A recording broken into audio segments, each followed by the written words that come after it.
keep moving along, making waves, everybody. All people belong.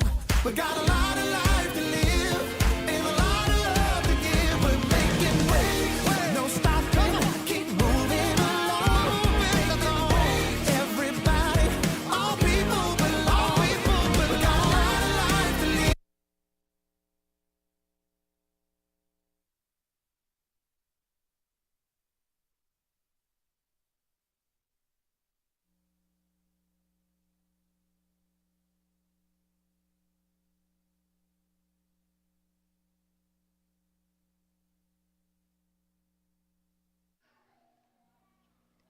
Well, welcome to Parkview Mennonite Church, VBS. The hustle and the bustle and the excitement, I think the walls are expanding. Thank you all for coming out, and I trust that you will be blessed for being here tonight. So let's just open with a word of prayer. Jesus, I thank you so much for the day that you have blessed us with. Thank you for our health. Thank you for strength. Thank you for the ability to be here tonight. And I just want to pray for each person who is here, that something tonight as they go through the evening will just stick with them. It'd be something that they need to help them through the day and maybe through next week.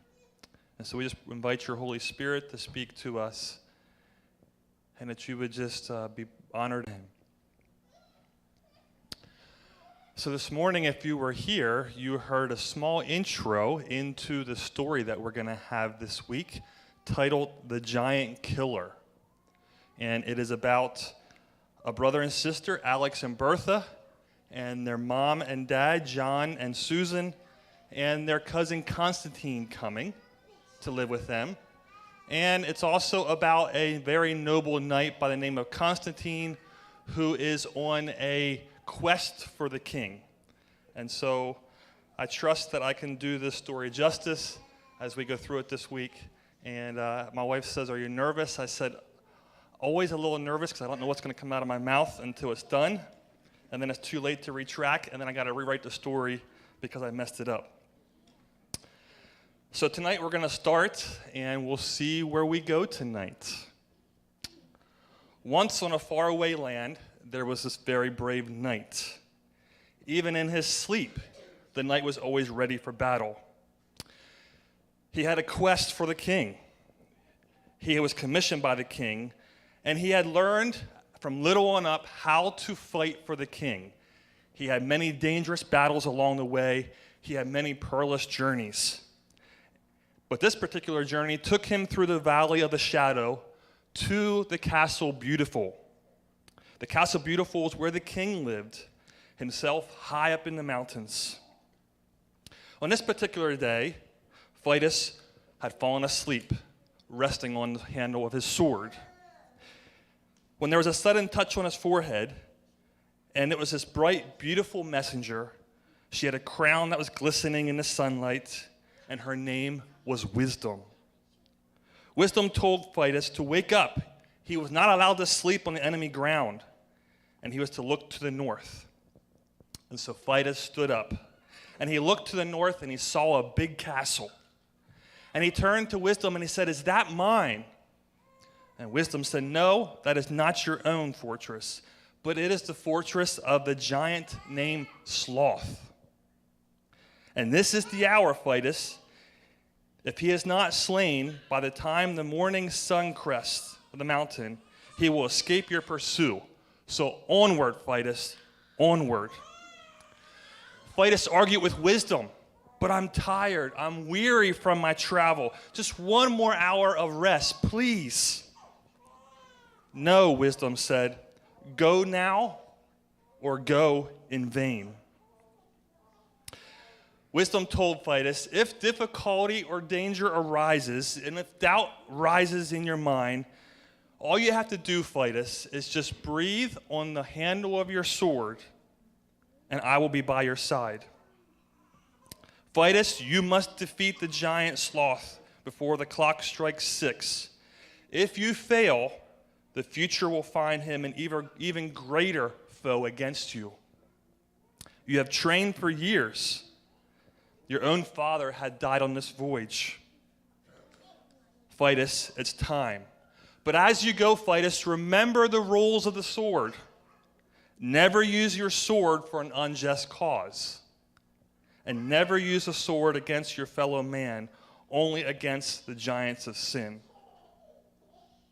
Wisdom told Phytus to let the king's strength and the king's courage become your own. And with that, she disappeared. And there stood Phytus, as the sun was setting, before this giant castle of the giant named Sloth. It appeared as he looked at the castle that the castle was built out of white and gray clouds. And there was a strange sound. It was eerily still. As Phytus approached the castle, he pushed open the door and stood in a huge hall. Everything was a mess. Books all over the table. Bottles scattered all over the floor. This is disgusting, thought Phytus. Suddenly, there was this dark feeling that came over Phytus' heart. It felt like a dark, heavy coat was draped over him, and he began to stumble under the unseen weight. I must find the giant before the clock strikes 6. I must, said Phytus. But the cloak of heaviness took life with each new step and each new breath. It seemed to pin his feet to the floor. I must step forward, he said. And as he walked forward, he began to hear a heavy breathing.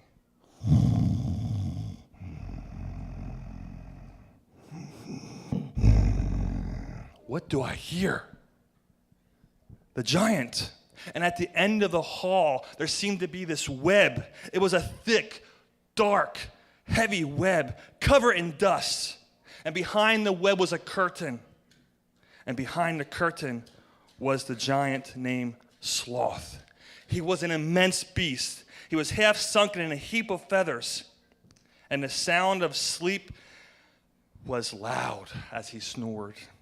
And as he looked at this beast, the giant Sloth, he saw that he had this heavy, dark, matted dreadlocks which cascaded down off of his mammoth head.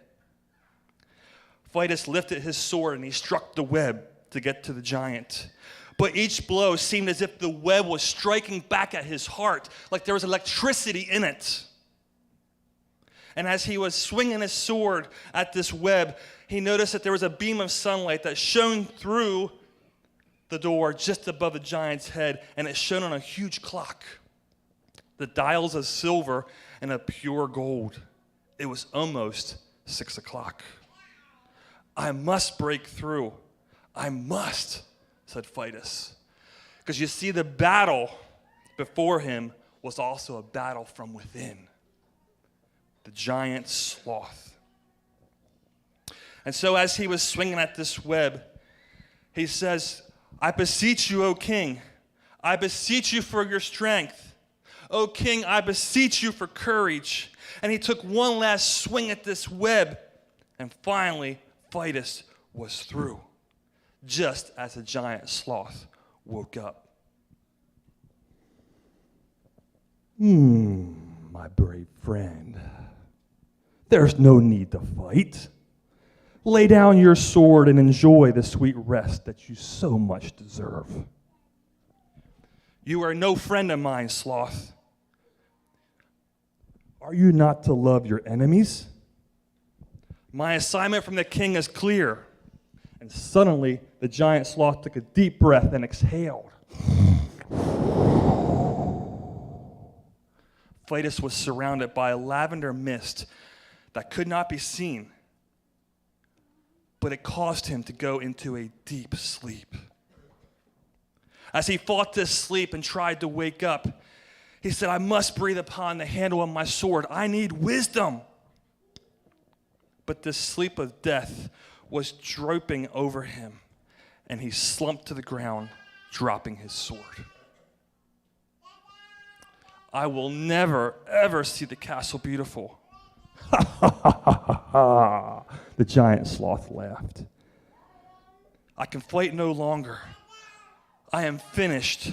My king, I have failed you. My king. Phytus was so tired. He was so weak. My king who loves me. My king who is with me. My king. And with that, Phytus found his sword and he picked it up. My king, you will never leave me. You are always with me. And he picks up his sword and he begins to fight the giant sloth. There's the swords clashing and clanging. There's this big battle that goes on. And Phytus swings one final sword at the giant and strikes him. He says, I fight in the strength of the king. Even in his name, there is power. And as Phytus strikes the final blow against the giant sloth, the giant falls over, dead to the ground, just as the clock strikes 6 o'clock.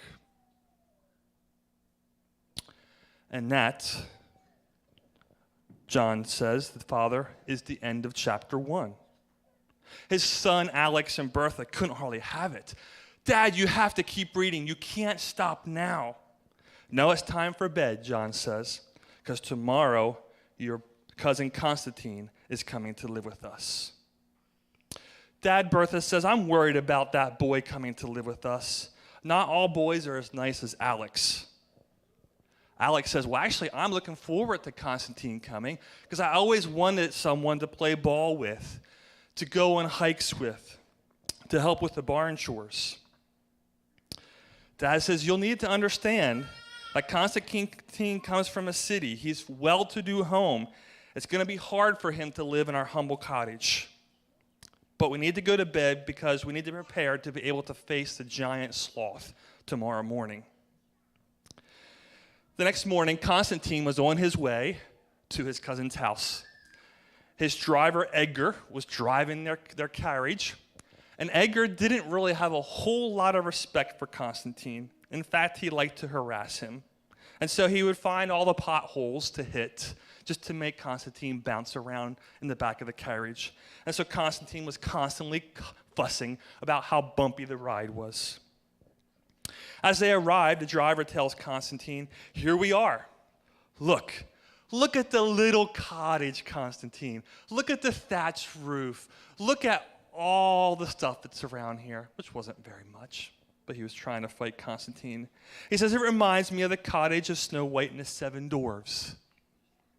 Perhaps you're right, said Constantine. Perhaps they are dwarfs, and I'm the giant. When he got to the house, Constantine was greeted by the family. Alex and Bertha and John and Susan came out to meet him. Alex tried to be nice to Constantine and welcome him. He says, welcome to our house. We call it the Inn of the Doves. Constantine says, it does look like a place for the birds. Alex offered to carry in Constantine's stuff, and Constantine says, yes, please do. In fact, I have 3 trunks, to which Alex couldn't hardly fathom someone having 3 trunks full of stuff. Mom called in for supper before too long, and Constantine was very hungry, and so he eagerly rushed to the table, but began to immediately fuss about the type of food they had, but was eager for seconds because he was extremely hungry. And as he reached across the table for seconds, in a rude manner, he knocked all kinds of things on the floor. A couple of days later, Mom took the opportunity to pull aside Alex and Bertha to see how things were going as Dad was finishing up school with Constantine, because you see, Dad was a school teacher. He was also a pastor, so he was a busy guy. Mom talked to Bertha and said, how are things going? Well, things were not going very well. In fact, Bertha would have said that he was the most rudest man that he has ever seen, and she did not like him. Alex liked to wake up Constantine to help with feeding the animals. Constantine did not like it. In fact, he would complain every morning about Alex waking him up to help him do this. But he was eager because he never saw a cow before other than on pictures. And so they eagerly showed him Penelope the cow. Well, Alex thought he wanted Penelope to moo, so he started mooing at her, and she didn't moo, and so he reached for the moo lever, the tail. and promptly grabbed the tail and yanked it and twisted it, to which Constantine mooed, but then right away dropped him a pleasant surprise and splashed his shoes. Constantine was not happy about that. Well, as they finished up school that day, Constantine was all booked out. He said he read enough books and had enough knowledge to become a lawyer that day. And so he was not excited when Dad said it was time to read a story. Alex and Bertha invited him to sit down for chapter 2 of Killing the Giants. But Constantine didn't want to because he said he hates to read, but they told him that Dad is reading it to us. To which he says there's nothing like giants, and Dad says, you might be surprised how real they actually are. And so Dad began to read chapter 2 of Killing the Giants. Once there was a beautiful garden full of beautiful flowers of every color and sent from every part of the world. In the center of the garden, beside a quiet pool of water, sat a large giant who was even bigger than his brother, the sloth. His name was Selfishness. Very few ever escaped his spell. In fact, over half the world was under his control and under his chains. Yet the giant Selfishness sat all by himself in the deep shade of gloom, staring at his own reflection in the water. We find Selfishness very troubled, and he calls for his assistant, her name was Pleasure, to come. She is a pleasant creature with a soft-spoken voice. Many would call her a fairy. What is troubling you? She asked Selfishness. There is a knight whose name is Phytus. In the land, he had killed my brother the sloth. He is a powerful, and he has a two-edged sword that is sharper than any other weapon, and it can cut to the very soul. Well, what can I do against such a weapon? Pleasure asked him. I have a plan. And so next we find Phytus sitting with Pleasure at a feast. She had served him a feast. She told him how great of a noble fighter he was, how he was able to kill the giant sloth. And she really trumped him up. And so we see Phytus being very polite, thanking her for the meal. It was my pleasure, Pleasure said, to host you. This is the kind of meal that such a fine knight should be able to have after your victory of sloth. But there's even more. There's even more, Phytus. Just sit back and relax. You deserve this. There's delicious desserts. There's more music. There's lots of entertainment. But I should leave. At that moment, she walks away and enters the little lady known as Wisdom. Wisdom tells Phytus, you need to leave now. No, Phytus says, I deserve this meal. No, you need to leave now. The giant Selfishness is lurking closer than you may think. I understand, Phytus says, and I will leave as soon as I finish dessert. No, Phytus, you must leave now. Go, Phytus, go. And with that, Wisdom disappears, just as Pleasure returns. Is there something wrong? She asked Phytus. Is there something troubling you? And Phytus has to wrestle at that moment. What does he do? Does he listen to Wisdom, or does he indulge in this feast? No, it's okay, he says. After much feasting and much music, Phytus is shocked when he hears the clock strike 12. It is midnight. At that moment, he realized that he did not come prepared. He had no lantern to go forward on his journey for the king. That's no problem. That's no problem at all, said Pleasure. I have a lantern, and I know the way of the king. Follow me. As he followed Pleasure, Phytus asked, are you sure this is the right place? Are you sure this is the right path? Yes, she says, I'm sure this is the path to your destiny.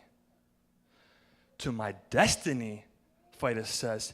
And as he said those words, he fell into a deep hole. Welcome, Vitus. Welcome to the pit of selfishness. Now you see, here is Vitus. He had to indulge in all that pleasure that temptation was showing him rather than listen to wisdom. And here he is. He had just fallen into a hole, and it was the pit of selfishness. And as he was down there, looking up, seeing how far up it was and how he was surprised he wasn't hurt worse than he actually was, a thought came to his mind. This is not the pit of selfishness. This is my grave.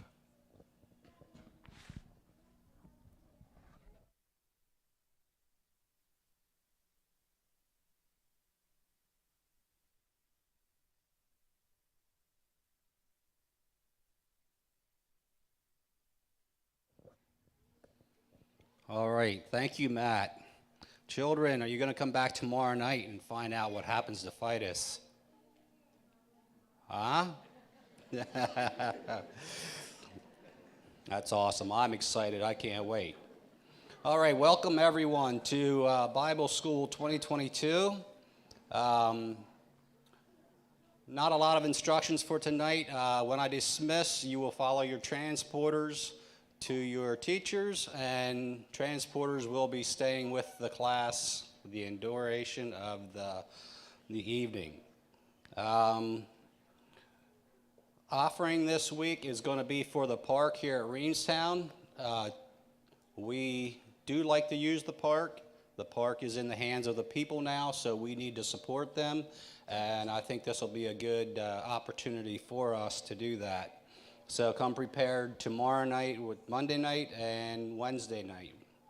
So we'll hear more about that tomorrow night. The bell we will ring at 7:55 and 8 o'clock.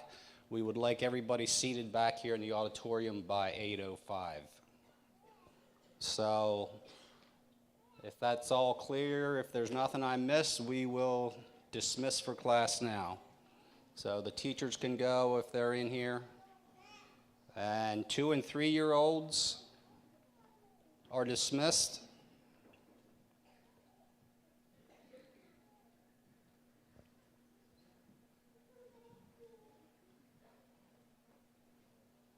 And the 4- and 5-year-olds.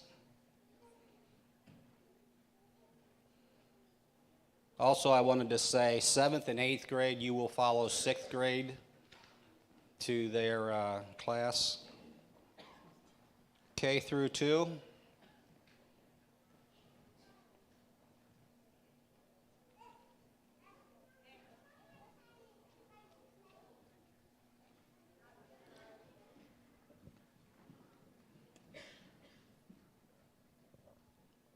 Third through 5th can go.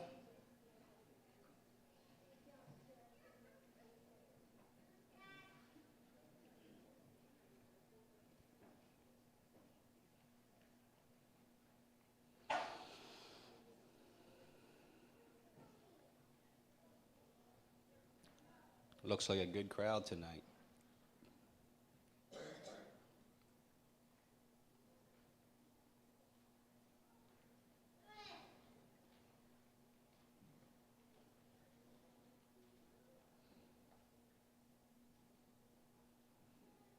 And 6 through 8 can go. The youth and the adults will stay here in the auditorium.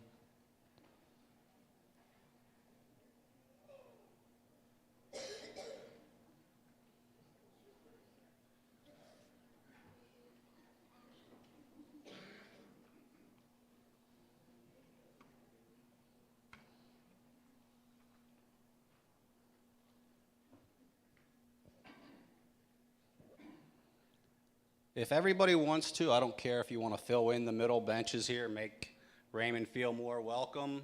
If you want to, if you can see better, hear better, make him feel at home. Raymond, you can come up and I'll introduce you.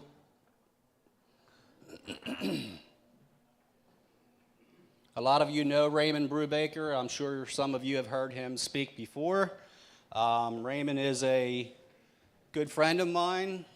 as a customer at the shop. We see a lot of him, and we appreciate him. And he has an amazing story to tell, an amazing testimony about how God works in his life. And I won't take more of his time here, so let's pray, Raymond. God, I thank you for bringing Raymond here tonight. I thank you for the opportunity that we can sit and hear the amazing story of how you work in our lives and how you are the great healer and that you touch lives in a way that is beyond our comprehension. And I just pray for Raymond tonight. I pray that you would calm him, give him clear mind, give him words to speak, and I just pray a special blessing on him tonight. Thank you again for the opportunity to hear. In Jesus' name, amen.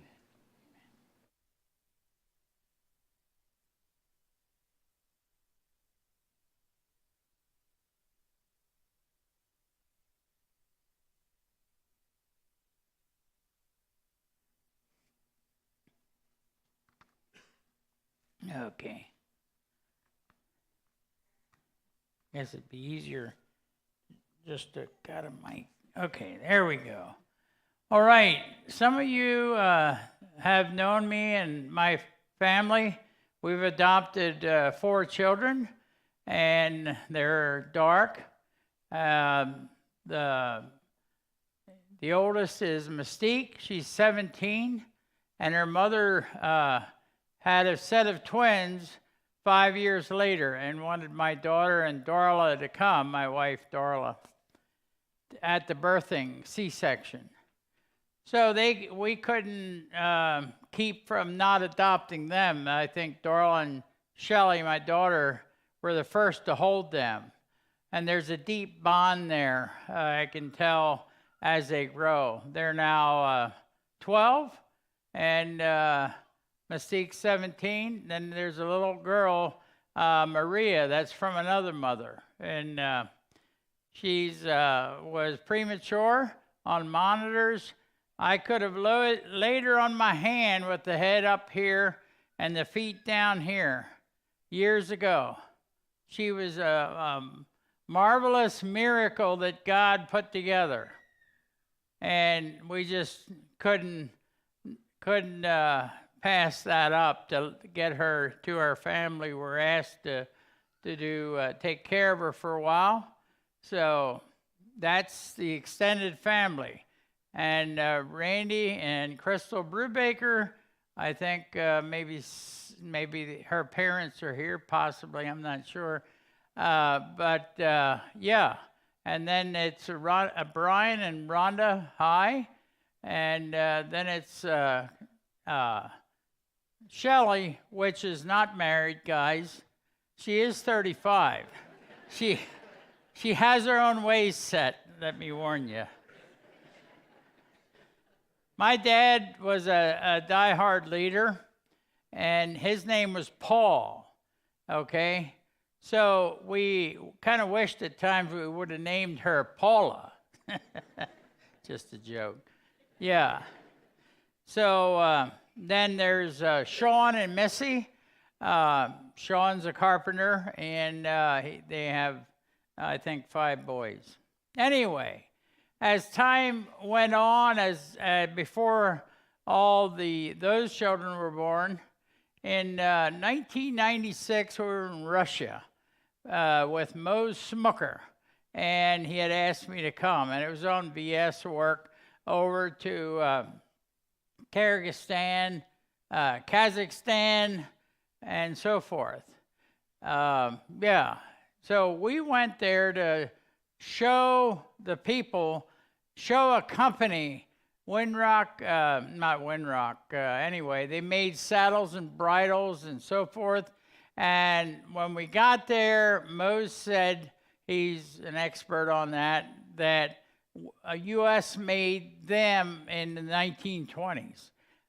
They wanted to update saddles, like Western saddles, they want to sell into Europe, not to America at that point. I really don't know where they're at in selling products now and so forth. But We went there 21 days.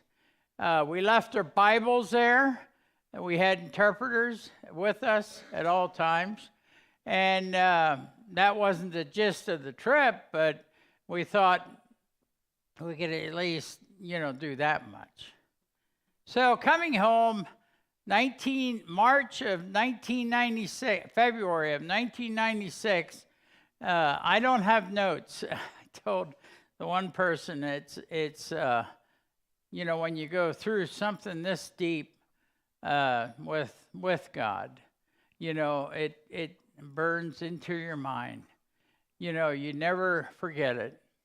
So anyway, we came home, and I started getting sick.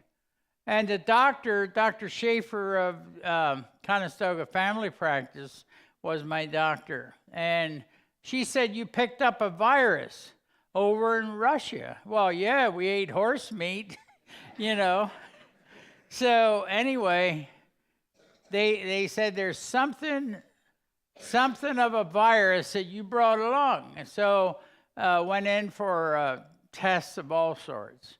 And nothing showed up. So it went through the year of 1996.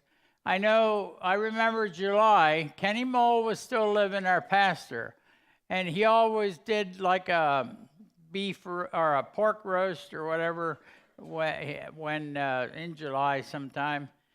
And July I was fine. It's like a weight lifted off me. And whenever I ate, it was real painful around my stomach area. But, oh well, it's a virus. And that's how we dealt with it. But then in July, for some reason, I felt good. And I can't explain it even now, why that happened that way. But when we had that pig roast, probably that was end of July, toward the end of July. And after that pig roast, I got deathly sick. And it went downhill from there. And the doctors were just trying to figure out why that I was sick. There's always, if the doctors look at you long enough or do x-ray long enough, they get to the bottom of it, generally. But they didn't. So on we went, getting sicker, losing weight. I started, when my cancer hit me, of course, at that time, they didn't know what it was. I was 206. I was a pretty stout man. Of course, I'm about there now again, so I can't really talk. But anyway, I was heading down to maybe 130. I ended up going down to 120, just a stick. Not much to me. But then all of a sudden, in the morning of September, I think it was 17th, I had a big lump push out between the left, the fourth and fifth rib on the left side. And in the morning, I said to Darla, I was in the shower, and I called Darla in, my wife, and I said, "Look at this. This is the size of a tangerine overnight. It's just right here." And she looked at it. She went right to the phone and called Dr. Schaefer or the family practice and said, "We're coming right in. We got a big problem here. And okay, come on in." And when the doctor came into the room to look at me, and I opened my shirt for her to see this tangerine-sized lump here sticking out, her color and her face changed. I knew in her face that, we missed something. This is more serious than we thought. So she immediately sent me into Ephrata to get CAT scans. And immediately, that was the 18th. The evening of the 18th at 4 o'clock, the phone rang. I was there to pick it up. And she said, Raymond, is this you? And then I said, yeah. And she said, we found out you have cancer. And he was there. So going through the year, not knowing what it is, and getting sicker and sicker and losing weight, it was like a relief. It was like, how can cancer be a relief? That's always sends a shock through, many people and maybe some of you have went through cancer and you know what I'm talking about. But my only brother and his wife, we were in partnership at that time. And they were coming out, I think, to start the milking Nancy, my brother's wife. And I said, Nancy, they just discovered what my problem is. And she said, oh, what? And I said, I have cancer. And she broke down and just bawled and bawled. And I thought, oh, I guess this could take my life. The way she reacted. So they brought me in, and they wanted to do a heart scan.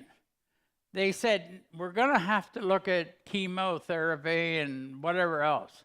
And before we put any chemo in your body, you could, if you have a defective heart from birth, you could die.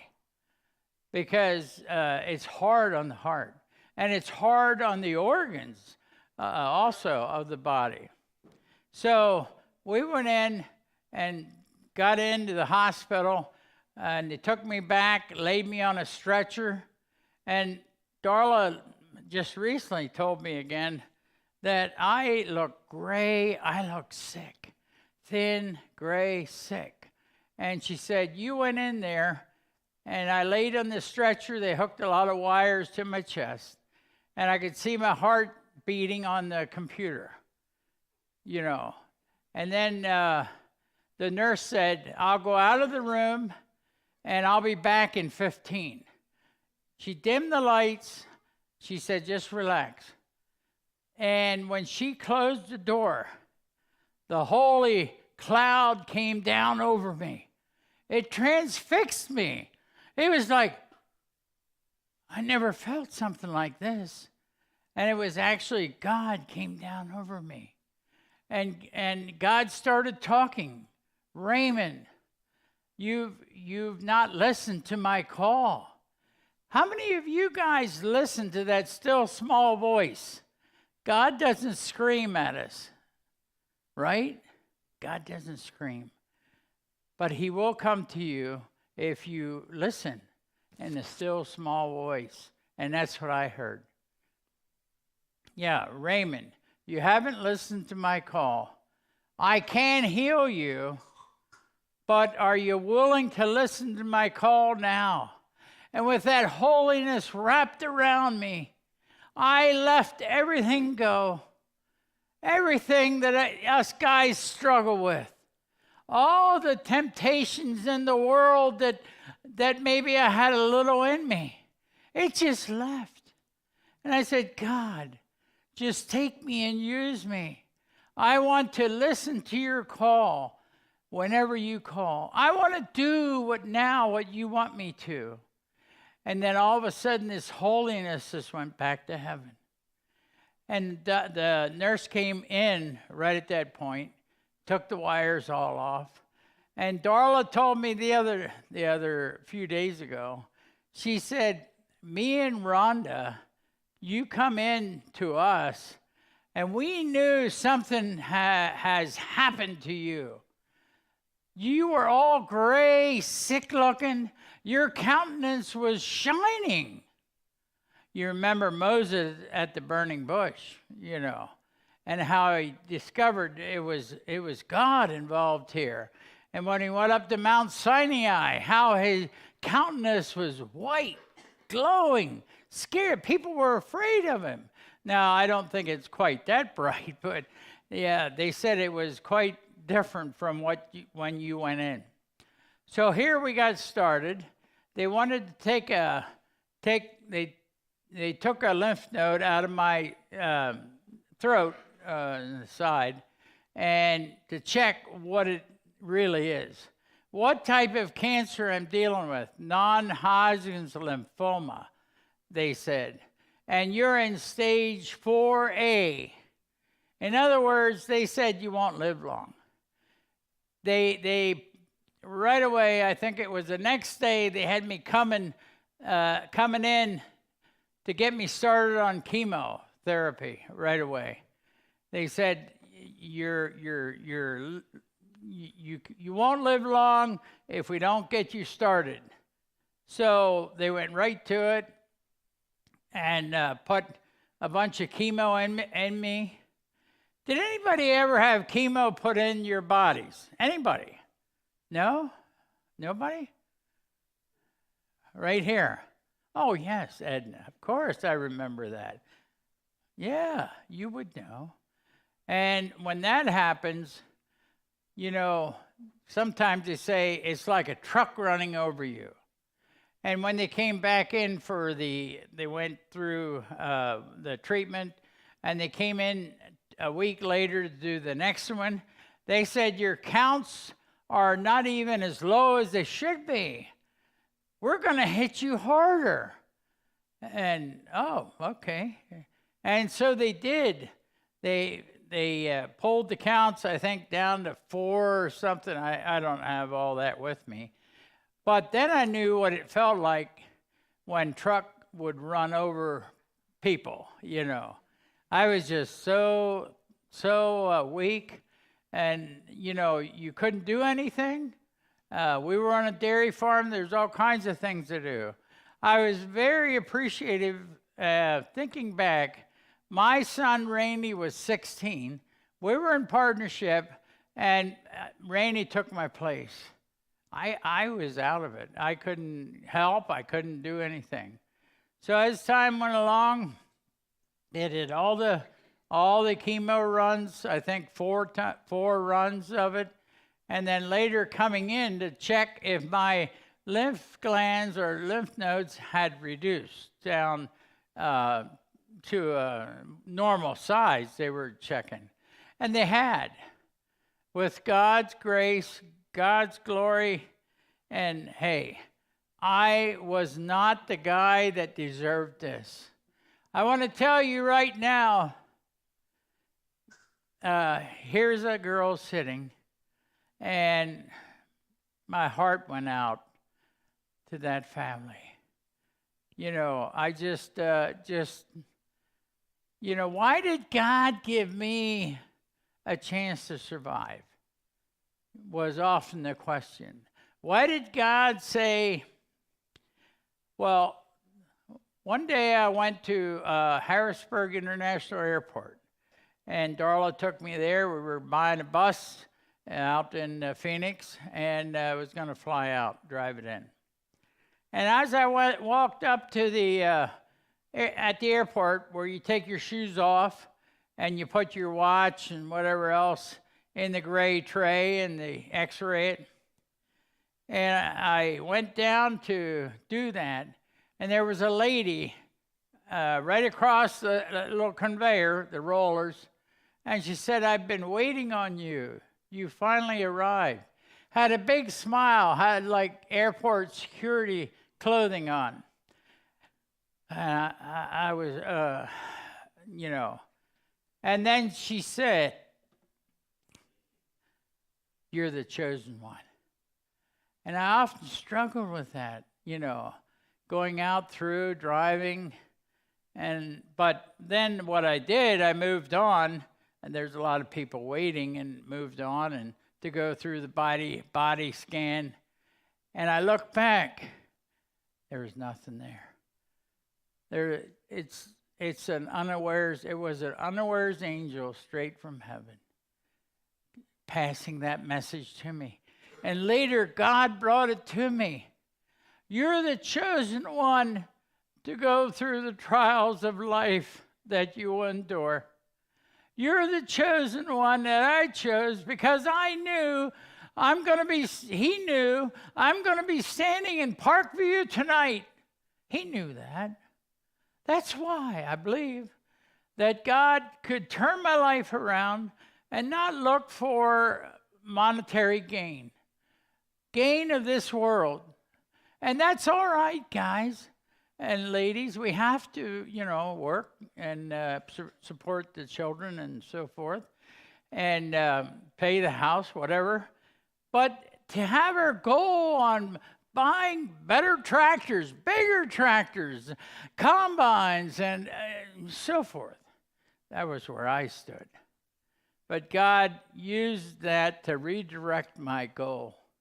My goal is now to save souls, make a difference in someone's life. I did 18 years of prison ministry after I was healed. And that was through Bob Troop, a pastor that has now deceased, but is up in heaven singing with the angels in glory. But he convinced me to go.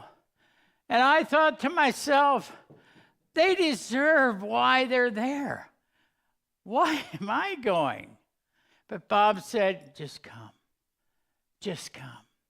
And my son and I think it was Bob Landis went the year before and encouraged me that this is a good thing. So I went. We Care was where I went first. And there was two young fellows, like up here. They weren't listening on their parents or the law, I guess. They wound up in there. Highest security prison in Alabama.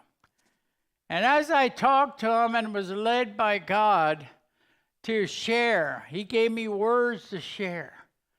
And I was there on my knees by the tray hole in lockup. One man in a cell. And as I was talking, and of course, God gave me the words about, I think something about mothers crying, could be crying right now for you. And what I didn't know is the guy in the next cell was hearing me. Darla said, my voice carries. Does it carry? You can hear me, everybody? Yeah. She often says, shh, So anyway, he was crying, and he wanted Jesus. And I reached through the tray, hold his hand, and pray with him. And when we got done, I knew it was chapel time soon, so we had to. And I heard this when I started getting up, and your knees hurt. Anybody that's been in that location knows what it's like. And then I heard this, sir, come over to me, please. Come over. And it was the next cell. And it was also a young fella. And I started talking to him, going down that road about mother missing you and I realized he was crying already. He wanted Jesus. I said, do you want Jesus? Yes, please. And then we prayed with him. I was crying and he was crying. And you know what? That hooked me. God had a plan for me to go in there and share what he's put me through. And I've often shared that in prison and so forth. We eventually have a book written here. There's a suggested price of $12. If you don't have money along and you want it, you can take a book. I have more out in the car. And it's all for, to God be the glory. That's why I wrote it. Put my memories in, and Darla put other photos in. She kept kind of a scrapbook what was going on through that time. Okay. All right. And so they came back in to check me, and I was clear. My lymph nodes were down to the right consistency, and they said, you're in remission. And I was, oh, thank you, Jesus. Wow. I might live. When you're deathly sick and the doctors aren't giving you maybe all kinds of hope, And then all of a sudden, they go and check you, and you're in remission. It's like, oh, Jesus, thank you for just saving me. I didn't deserve it. I didn't live good enough for this guy to live, you know. I had many sins. I had many things I did and so forth, or didn't do for Jesus. So we're thanking God. And then the Lord came to Darla at that moment and said, it's not over yet. She never told me that. She knew it would depress me. It's not over yet. So as we went forth, I thought that we have remission, we're going to gain health, and life will be good. 2 weeks later, I was having seizures. My left side of the body would go totally numb. Top to bottom, cut a whole line right down through the body. Left side would go numb. I remember sitting in a skid loader, we're farmers, and all of a sudden, numbness hit me. And I tried to get out, and I used my other hand to pull, and it was dead weight. I couldn't even get out. I know Darla said recently, she said, I came back, she was driving school bus at the time. And she said, I pulled in there, and you were hollering at me, come, I can't get out, I can't get out. She's wondering, what in the world's going on? And then I told her, it's all numb. And all of a sudden, it's like Mervyn coming to me, turning on the key. Whew. It was back to a normal body. I had feeling, I had strength, got out. That happened for about a week. Every day this hit me. One day I know we were looking for a fuel tank. We had a farm truck, and I knew of a place where they have some, you could get some like that, parts. So my brother went along, and we got the fuel tank was empty off of an old truck. We got it loose. We each carried the end. Wasn't much, aluminum tank. And all of a sudden, I fell against the front fender of the truck. I dropped the fuel tank, and I was leaning that way, and my brother said, what's going on? What's going on? And I said, well, I am having these seizures, and it'll go for a little and come back. It's fine. And you could see he was all rattled. You know, oh my goodness, 911. Then no. I said, yeah. So I just waited a while, hung on the side, and all of a sudden it came back. I said, we're good. And I grabbed the fuel tank, and he was kind of waiting on me, and I said, come on, let's go. And I said, over there's a fire truck. We ought to check for lights. We had an old fire truck. No, we're leaving. He didn't want any more of that. But what happened was on Friday of that week, the end of the week, I went totally out.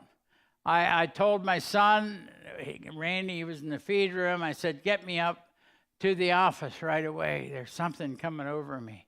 And all right, so he helped me up there. And as I sat down in the office chair, I remember, well, I'm dying. There's a black cloud coming over me. I'm dying. This is a moment. I'm going to die. And they said I bit my tongue. Blood was running out. It's February. And my daughter came running out. They said she heard or found out. And I think my parents came the way it sounded. I was out. And they knew, Rhonda said, we'll tell you now even. When she looked at me, she was sure I was dying, that this is it. And of course, nobody knew. So they raced me to the hospital and got me there. And when I got almost to the hospital, I think, I started hearing voices. Now, hearing voices can be good or not. You guys ever deal with voices? Hopefully not. The demonic people do. We had a son that worked through that kind of a thing. But anyway, it said, Raymond, you have cancer. And I'm thinking, no way, these guys have it all wrong. And then they kept saying it. I was coming to, and all of a sudden, oh yeah, they do have the right guy. So they hauled me in, they put me in an MRI to check what's going on. And when they put me in, the one doctor talked to Darla, had the images, took her aside and said, in 1 year, he'll be gone. The other radiologist studied the images and said, Darla, come in my office. I was outside, and he said, 3% chance to live, Darla. 3%. That's all I give him. And probably less than a year, if he makes it through some of the treatments. So we're looking at 3%, although Darla never told me that. She said, I knew it would depress you. She knew me inside and out. I'm the guy that gets a little nervous.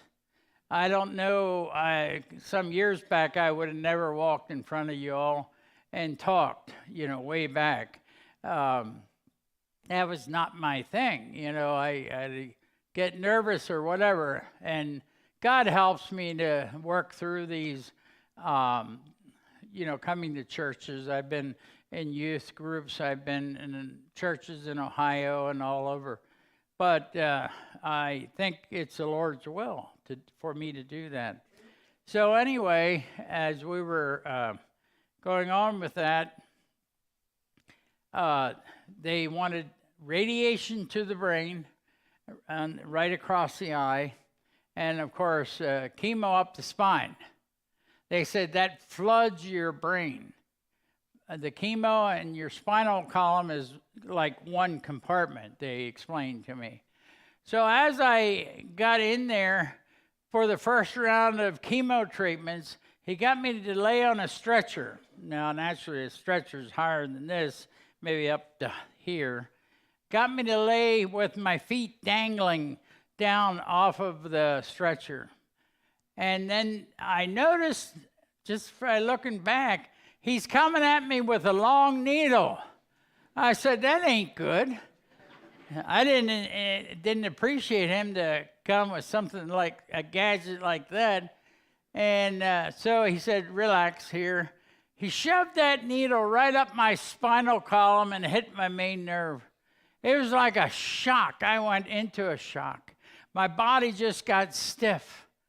And he said, his response was, oh, I'm sorry, I hit your main nerve. Let me try it again. And I thought to myself, you lay down and let me try it. You can't do any better than that. You know what I mean? You kind of get those thoughts. Let me give it a whirl. I think even though I didn't have the, all the studies that he had, but so he tried it again and that was fine. We went through the process, flooding the brain, and then we got into radiation. They made it was like a white mask that was soft, warm, and they put it over my face and pushed it into all the cheeks, and so everything's tight on me. Then it dries, and then there's flanges that they bolted right tight to the table, and then they put X marks on it where the radiation's supposed to hit. And so then I laid there and I thought, well, this isn't much, it's a couple beeps and you're done. But what I realized later was when I got home, I was having massive headaches. I could feel when the heart beats. That's how it was hitting me in the brain. And from the from all that treatment created, it would just push it open and so forth. I was trying to get the word, but and until it went hours, I put my pillow under the head or the sheet, and I'd lay there for a while till it would die down. And the next time going in, I thought, oh my goodness, now I know what this is all about. Now, luckily, the guy didn't mess up again. I was, yeah. So anyway, went through all that, and then they came back in with all the treatments done. They came back in and did MRIs again. Put me in the tube with the noises and all, if anybody was ever in there, and to check my brain, see what's happening. So they came out with the images, and they told me that it was a large area. Now it's down to a small area, what's left. Either it's scar tissue or it's live tissue ready to grow again. So later, 2 weeks later, they came back in to check me, and it was totally clean tissue. And it's only God did that. And I know the doctor was amazed, and he said, there's a higher hand involved in this case. That's how I felt. God above did it, but they used higher hand. In fact, that's our way of handling it, or speaking it. But they got 5 pathologists to study the pictures. Here it's large, here it's small, possibly scar tissue, and here it's gone. And they told me it takes years for your body to work off scar tissue. Years. And just to disappear. There's no way that can happen. Only by God above can he do that. God can take us, mold us, make us. He made everyone here. And he can use you in what he's designed you to do. And for me, this was his work of art, our work of health. God took me and just cleaned it out, moved it out. I often thought when I had cancer, if only I could reach in to me and take it out. If only I could reach in and pull it out and just operate on me or whatever. But you can't. You got to rely on God above. And people today or tonight, you don't know what's in front of you tonight. You don't know what you might have to endure. If you endured certain things and God, cleaned you out or did whatever, that's the glory of God at work. And I felt a lot of it.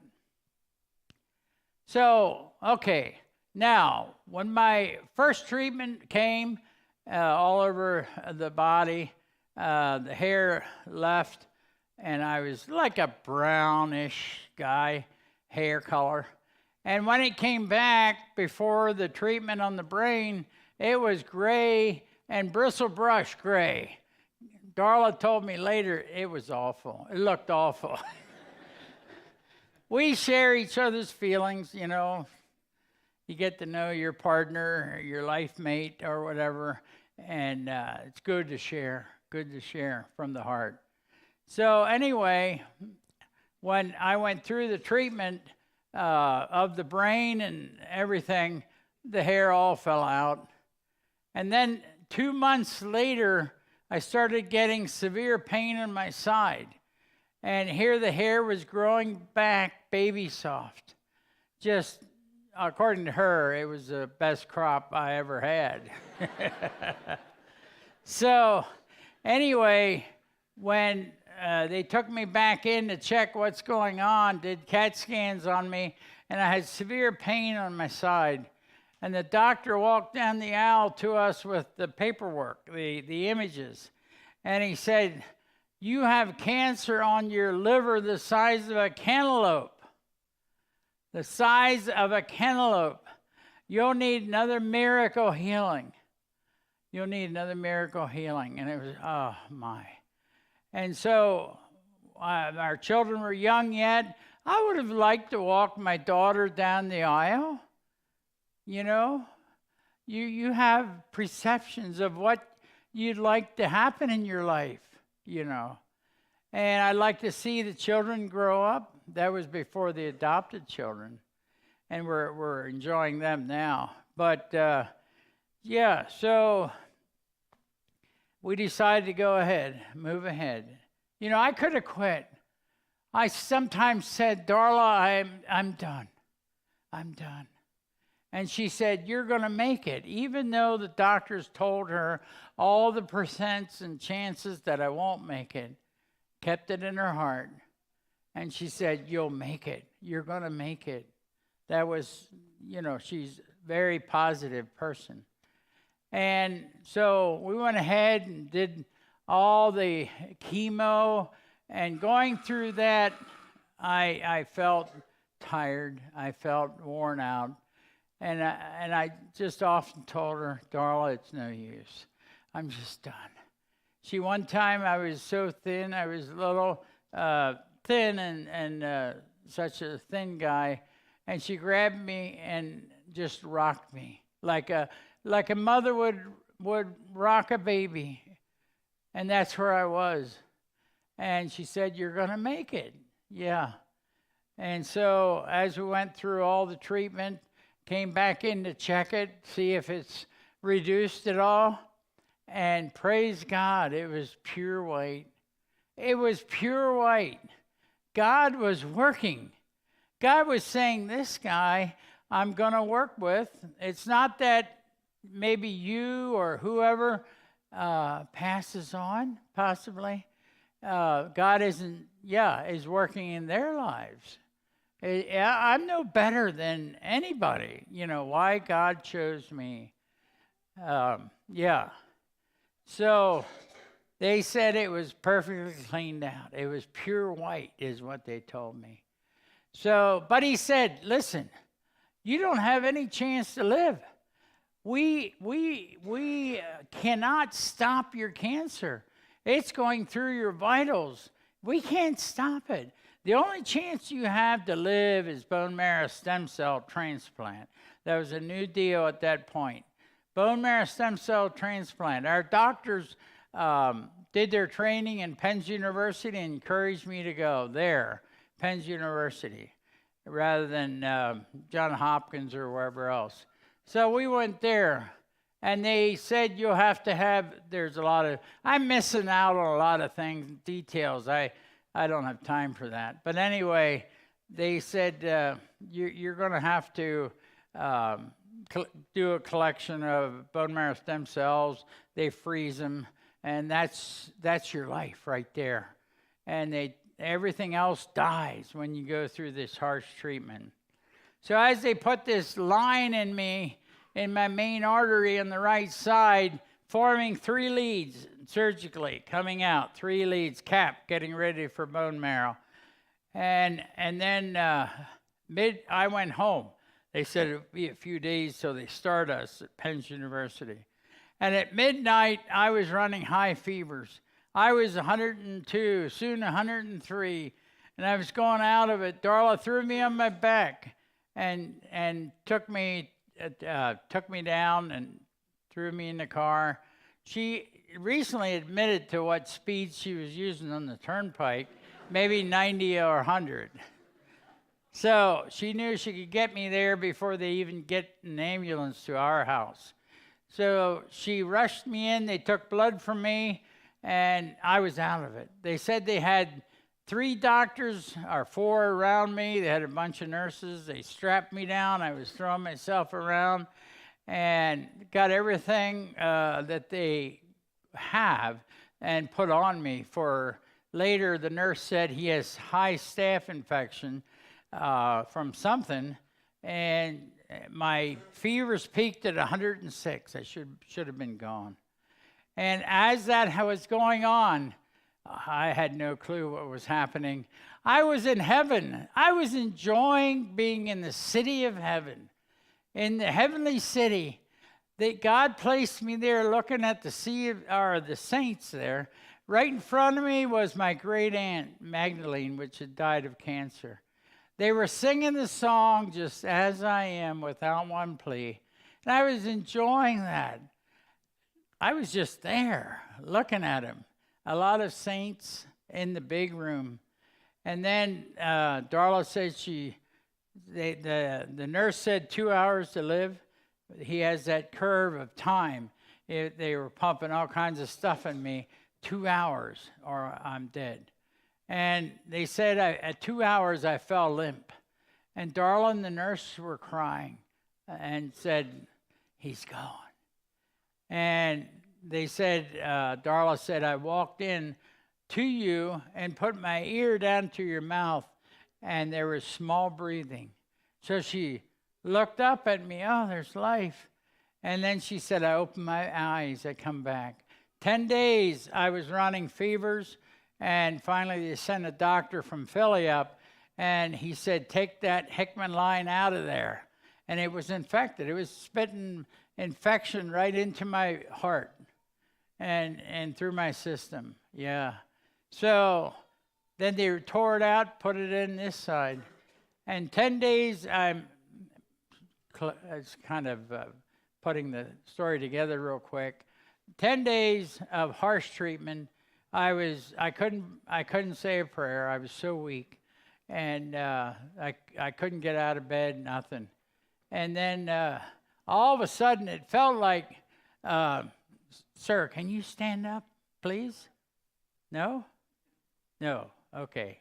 Nevin will do it for me, I think. Yeah, it just felt like Jesus grabbing me around my body and, thank you, Nevin, and lifting me through the darkness, maybe 15 seconds, not long, and I was up in glory. I was up high, overlooking a sea of saints, innumerable saints, and their faces were glowing. God had me placed looking at their right shoulders, and I couldn't look to the right. It was too bright.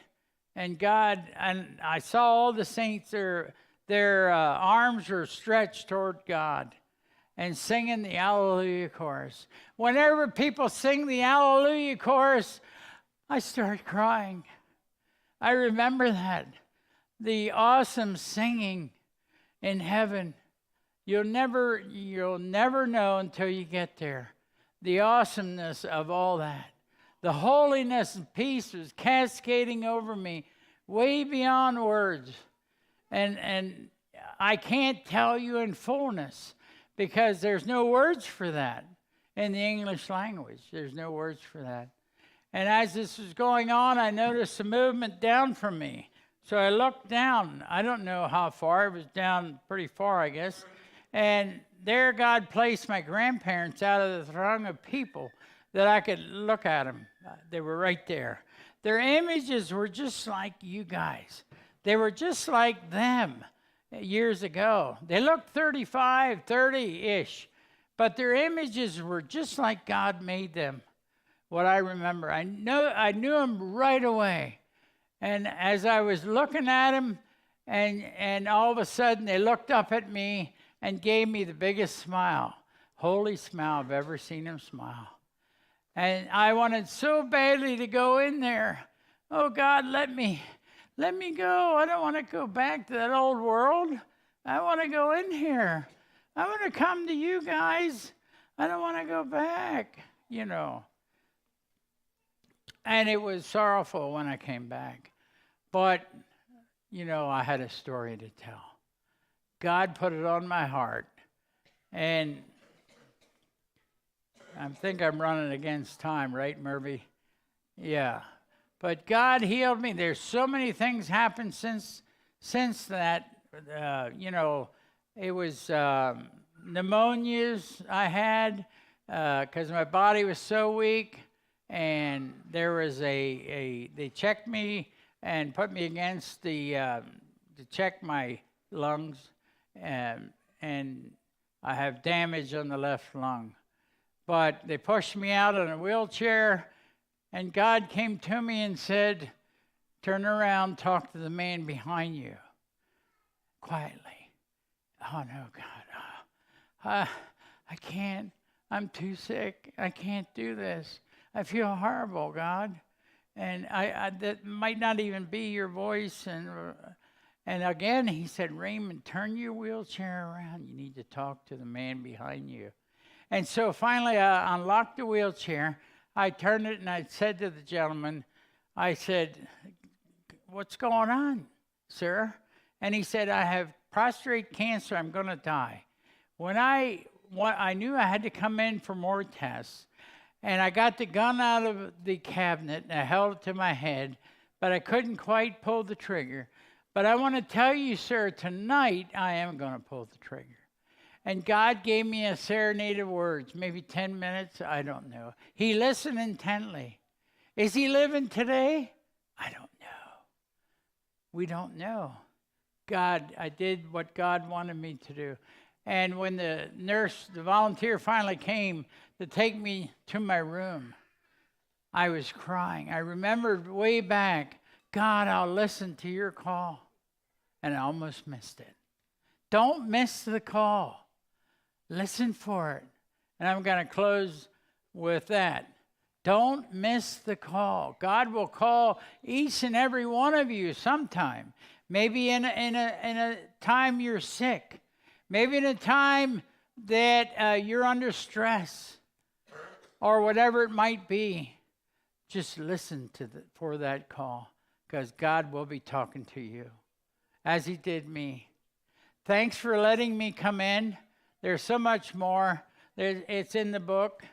Anybody that doesn't have funds along, take it if you want to. I have more in the car. So thanks again for, and keep up being a Christian. Keep up the faith. Yeah. All right.